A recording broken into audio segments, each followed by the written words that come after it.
Salam saudara-saudaraku dalam kasih Yesus Kristus. Puji syukur kepada Tuhan atas berkat yang Tuhan sudah berikan kepada kita sepanjang waktu, sepanjang hari.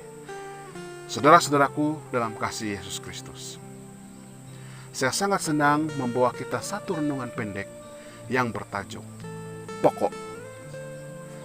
Pada pagi-pagi hari ini, saudara, saya sedang berjalan-jalan di kebun. Dan saya sangat diberkati. Saya diberkati dengan bunyi-bunyian burung yang berjenis-jenisnya, saudara. Saya juga diberkati dengan alam sekitar yang menghijau ciptaan Tuhan. Ketika saya melihat sebuah pokok yang ada dekat saya itu, saudara, saya teringat satu firman Tuhan. Dan sebelum itu, mari kita berdoa. Terpujilah Engkau, Tuhan semesta alam, Tuhan pencipta langit dan bumi. Kami bersyukur karena Engkau sudah memberkati kami. Ampuni kami Tuhan, agar kami layak menjadi anak Tuhan. Kami mohon malaikat-Mu, Roh Kudus-Mu berserta pada kami pada saat ini. Doa ini kami serahkan dalam nama Yesus. Amin. Saudara-saudaraku dalam kasih Yesus Kristus, mari kita lihat firman Tuhan yang terdapat di dalam Yohanes 15. Yohanes 15 yang bertajuk Pokok Anggur yang Benar. Pokok anggur yang benar. Yohanes 15 ayat 1 hingga 8. Saya akan membacanya. Akulah pokok anggur yang benar, dan Bapakulah pengusahanya. Setiap ranting padaku yang tidak berbuah dipotongnya, dan setiap ranting yang berbuah dibersihkannya, supaya ia lebih banyak berbuah. Kamu memang sudah bersih karena firman yang telah kukatakan kepadamu. Tinggallah di dalam aku dan aku di dalam kamu. Sama seperti ranting tidak dapat berbuah dari dirinya sendiri kalau ia tidak tinggal pada pokok anggur. Demikian juga kamu tidak berbuah jikalau kamu tidak tinggal di dalam aku. Akulah pokok anggur dan kamulah ranting-rantingnya. Barang siapa tinggal dalam aku dan aku di dalam dia, ia berbuah banyak. Sebab di luar aku kamu tidak dapat berbuat apa-apa. Barang siapa tidak tinggal di dalam aku, ia dibuang keluar seperti ranting dan menjadi kering, kemudian dikumpulkan orang dan dicampakkan ke dalam api lalu dibakar.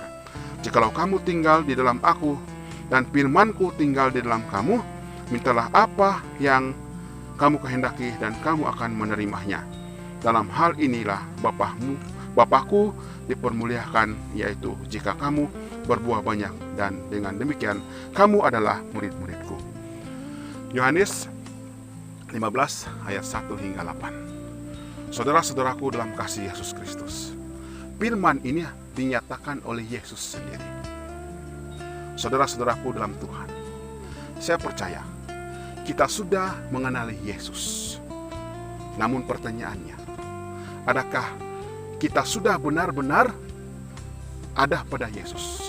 Adakah kita benar-benar berjalan bersama Yesus? Seperti ranting-ranting yang ada pada pokok ini, saudara, melekat pada pohonnya, dan ia akan berbuah. Mungkin ada juga yang sudah mengenali Yesus dan sudah ada bersama dengan Yesus. Namun pertanyaannya, saudara, adakah kita sudah berbuah? Seperti yang dinyatakan dalam Yohanes 15 ayat 8, dalam hal inilah Bapakku dipermuliakan, yaitu jika kamu berbuah banyak, dan dengan demikian kamu adalah murid-muridku. Saudara-saudaraku dalam kasih Yesus Kristus, bagaimanakah kita berbuah dalam Yesus? Saudara, kita lihat lagi firman Tuhan dalam Yohanes 15 ayat 7, jikalau kamu tinggal dalam aku dan firmanku tinggal dalam kamu. Saudara, kalau kita mau berbuah, firman yang ada pada kita, yang Tuhan sudah tinggalkan kepada kita, seharusnya kita akan praktikkan dalam kehidupan kita. Bukan sekadar kita mengenali teorinya, tetapi kita harus praktikkan dalam kehidupan kita, yaitu firman yang Tuhan tinggalkan dalam kehidupan kita. Saya percaya, saudara, semua yang sudah mengenali Yesus, firman-Nya sudah ada pada kita, yaitu Alkitab. Dan pertanyaannya di sini saudara, adakah kita sudah pernah mengambil waktu bersama-sama dengan Yesus setiap hari, setiap waktu? Adakah kita sudah mengambil waktu bersama-sama dengan Yesus setiap hari, setiap waktu, saudara? Mari kita lihat apa yang Yesus lakukan sewaktu di dunia dahulu, sebelum dia melakukan pekerjaan hariannya, yaitu mengabarkan Injil. Mari kita buka lagi satu firman Tuhan yang terdapat dalam Markus 1 ayat 35 hingga 39. Berfirman, pagi-pagi benar, waktu hari masih gelap, ia bangun dan pergi keluar. Ia pergi ke tempat yang sunyi dan berdoa di sana. Tetapi Simon dan kawan-kawannya menyusul dia. Waktu menemukan dia, mereka berkata, semua orang mencari engkau. Jawabnya, marilah kita pergi ke tempat lain, ke kota-kota yang berdekatan, supaya di sana juga aku memberitakan Injil, karena untuk itu aku telah datang. Lalu pergilah ia ke seluruh Galilea dan memberitakan Injil dalam rumah-rumah ibadat mereka dan mengusir setan-setan. Saudara-saudaraku dalam kasih Yesus Kristus, sebelum Yesus melakukan pekerjaan hariannya mengabarkan Injil, apa yang dilakukan pada pagi-pagi benar. Pada pagi-pagi benar, waktu masih gelap, Yesus bangun dan pergi ke tempat yang sunyi dan berdoa kepada Bapa di sorga. Selepas itu barulah dia melakukan aktiviti hariannya. Saudara-saudaraku dalam kasih Yesus Kristus, adakah kita sudah melakukan perkara ini? Adakah kita sudah mengambil waktu bersama-sama dengan Yesus setiap hari sebelum kita melakukan pekerjaan harian kita? Mengambil waktu bersama-sama dengan Yesus dengan cara berdoa, dengan cara membaca firman Tuhan, dan mempraktikkan firman Tuhan dalam kehidupan kita, di dalam kebaktian keluarga maupun dalam hubungan secara pribadi bersama Tuhan. Adakah kita sudah lakukan perkara ini, saudara? Saudara-saudaraku dalam kasih Yesus Kristus, apabila kita lakukan perkara ini, saudara, kita mengambil waktu untuk mengenali Yesus setiap hari, pastinya kita akan mengenali karakter Yesus. Pastinya kita akan mengenali karakter Yesus. Walaupun kita tidak pernah melihat kepada Yesus secara badani ataupun physical, tetapi kita puji Tuhan karena firman-Nya ada pada kita pada saat ini, yaitu Alkitab. Apabila kita mengambil waktu bersama dengan Yesus pada setiap hari melalui berdoa dan membaca firman Tuhan, saya percaya kita akan mengenali Yesus lebih dekat. Kita akan mengenali karakter Yesus.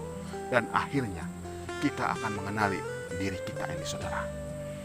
Kita akan mengenali diri kita yang berdosa ini, yang penuh dengan dosa, yang penuh dengan noda dosa, yang harus diubah menjadi sempurna di hadapan Tuhan.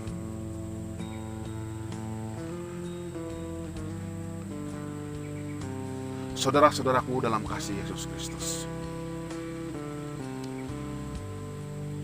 apabila kita mengenali Yesus lebih dekat lagi, saya percaya kita akan ada kerendahan hati. Saya percaya kita akan membiarkan Yesus mengubah kehidupan kita, sehingga kita menjadi sempurna, sehingga kita akan berbuah berada di dalam Yesus. Saudara-saudaraku dalam kasih Tuhan, terima kasih atas pemerhatian kita kepada renungan pendek ini, saudara. Semoga renungan ini menjadi berkat kepada kita. Semoga Tuhan memberkati. Mari kita berdoa. Terpujilah Engkau, Tuhan semesta alam, Tuhan pencipta langit dan bumi. Kami bersyukur karena Engkau sudah memberkati kami dengan firman-Mu. Tuhan di sorga, kami lemah, kami berdosa. Kami mohon pengampunan kepada Tuhan. Ampuni kami, agar kami layak menjadi anak Tuhan. Kami mohon Roh Kudus-Mu berada bersama dengan kami, membentuk kami, agar kami menjadi yang terbaik di hadapan Tuhan. Dan apabila Engkau datang ke dunia ini, Tuhan, kami semua akan diangkat ke surga. Terima kasih,